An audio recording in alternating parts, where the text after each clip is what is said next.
வணக்கம் நண்பர்களே, நான் செந்தில்வேல். இது மரபு செல்வமாம் திருக்குறளை நவீன நோக்கில் நவீன பின்புலத்தில் வைத்து நவீன கவிதையைப் போல வாசிக்கும் ஒரு எளிய முயற்சி. அடக்கமுடைமை அதிகாரம் பார்த்துட்ருக்கோம். அடக்கம்தான் நீ பெறுவதிலேயே மிகப்பெரிய செல்வம் அப்படின்னு சொன்ன வள்ளுவர். அடுத்த குறளில் அதனுடைய பலன், அடக்கமாக இருப்பதனுடைய பலன் ஒன்று சொல்கிறார்.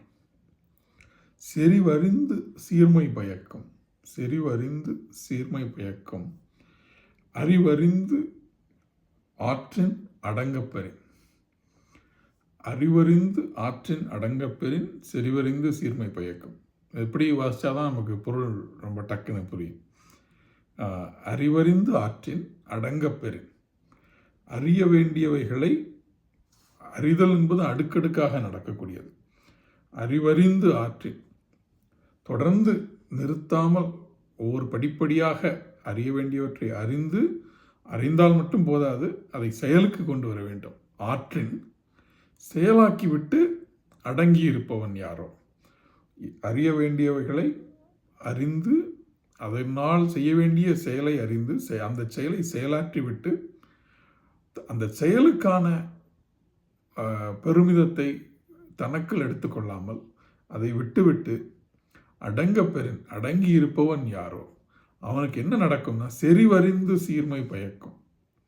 அவனுக்கு அடுக்கடுக்கான அவனுடைய சீரும் சிறப்புங்கிறது, அவனுடைய சீர்மை என்பது வளர்ந்து கொண்டே செல்லுமே தவிர குறையாது அப்படின்னு சொல்கிறார். இந்த அறிவறிந்துங்கிறதையும் செறிவறிந்துங்கிறதையும் அடுக்கடுக்காகங்கிற மாதிரி நம்ம யோசிச்சுக்கலாம். அறிவறிந்து ஆற்றின் அடங்கப்பெறின், தொடர்ச்சியாக செயல்கள் செய்து கொண்டே இருக்கணும். அந்த செயல்கள் செய்வதற்கான பலனை தன்னுடைய மனதிலோ மூளையிலோ ஏற்றிக்கொள்ளாமல், தன்னுடைய அகங்காரத்தில் ஏற்றுக்கொள்ளாமல் அடங்கி இருக்கணும். அப்படி இருப்பவன் யாரோ அவனுடைய சீர்மை மேலெழுந்து செல்லுமே தவிர ஒரு நாளும் கீழே வராது. அதாவது இப்படி மேன்மேலும் வென்று கொண்டே இருப்பவர்கள், மேலே சென்று கொண்டே இருப்பவர்கள் உண்மையிலே அடக்கமாக இருக்க முடியுமா? இருப்பார்களா அப்படின்னா, இன்னைக்கு நம்ம பார்க்குற பொலிட்டீஷியன்ஸ், இன்றைக்கி இருக்கிற பொலிட்டிக்கல் காட்சியை பார்த்தா நமக்கு இது நடக்கவே நடக்காதுன்னு தோணும். ஆனால் ஒரு நபர் உடனடி ஞாபகத்துக்கு வரார். அது யாருன்னா டாக்டர் ஏபிஜே கலாம். அவர் ஏறி செல்லாத படிகளா, அவர் காணாத கனவுகளா, அவர் தொடர்ந்து இந்தியாவுடைய ஹையஸ்ட் சிவிலியன் பொசிஷனை அடைஞ்சவர். அவர் அந்த ரிவார்டில் இருந்தவர். ஆனாலும் அதிலிருந்து கூட அவர் அவருடைய அவருடைய தலைக்குள் அவர் ஒரு நாளும் அதை ஏற்றிக்கொள்ளலை. அதை செல்வமாகவோ பதவியாகவோ அதை ஒரு தனக்கான சொந்த பயனாகவோ எந்த வகையிலும் மாற்றிக்கொள்ளாத ஒரு மனிதர். அதுவும் ஒரு யூடியூப்பில் ஒரு வீடியோ இருக்குது. அவர் ஏதோ அது ஐ திங்க் பதவி காலம் முடிஞ்சதுக்கப்புறம் தான் ஏதோ ஒரு லெக்சரிங் ஹாலுக்கு போகிறாரு. ஐ திங்க் ஐஐடின்னு நினைக்கிறேன். ஏதோ லெக்சரிங் ஹாலுக்கு போகிறாரு. அங்கே மேடையில் ஒரு 10 சேர் போடப்பட்டிருக்கு. அவர் பிரசிடெண்ட்ங்கிறதுனால அவருடைய சேர் மட்டும் ஒரு குஷன் சேர் நடுவில் போட்டிருக்காங்க. மற்ற ப்ரொஃபஸர்ஸ்க்கெலாம் ஒரு நார்மல் சேர் போட்டிருக்காங்க. அந்த மேடையில் ஏறுற கலாம் அப்படி நின்று பார்த்துட்டு அந்த ஆர்கனைசரை அப்படியே கூப்பிட்டு அந்த சேரை எடுக்க சொல்கிறார். சேரை எடுக்க சொல்லி அதில் உடனே இன்னொரு சேர் நார்மலாக அந்த எல்லாருக்கும் போட்டிருக்கிற அதே சேர் வேணும். அந்த விஷயத்தில் கவனம் இல்லையா? அந்த இடத்துல கூட அதில் அவர் பணிவாக இருக்கணும் அப்படிங்கிற அவசியம் ஒன்றும் இல்லை. சேர் போட்டிருக்காங்க, நான் பிரசிடென்ட்னு போய் உட்காந்து பேசிட்டு போகலாம் இல்லையா? இல்லை அதில் தனக்குள்ள தன்னை முற்படுத்தி காட்டிக்கொள்ளக்கூடாது. அந்த விஷயத்தில் கவனமாக இருக்கணும். நம்முடைய அடக்கத்தோடு நாம் மற்றவர்களிலிருந்து நான் வேறுபட்டவன்னு நம்மளை காட்டிக்கக்கூடாது. நான் எங்கேயோ இருந்தவன் இல்லை, எப்பவும் கால்கள் தரையில் இருக்கணும்.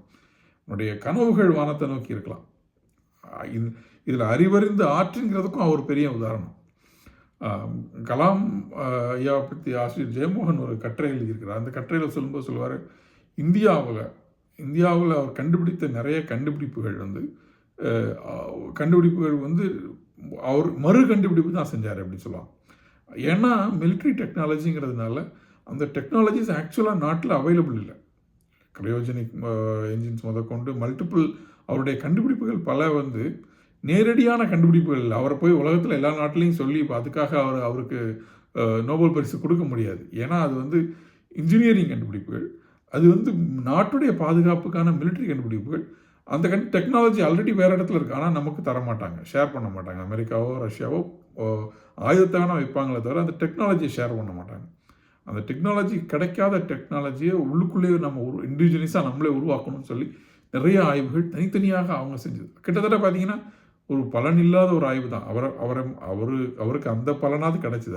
அவரை மாதிரி ஒர்க் பண்ணுற மல்டிபிள் அதர் சயின்டிஸ்ட்க்கு வந்து அவங்களுக்கு அந்த மாதிரி பலன் கூட கிடைக்கிறது இல்லை.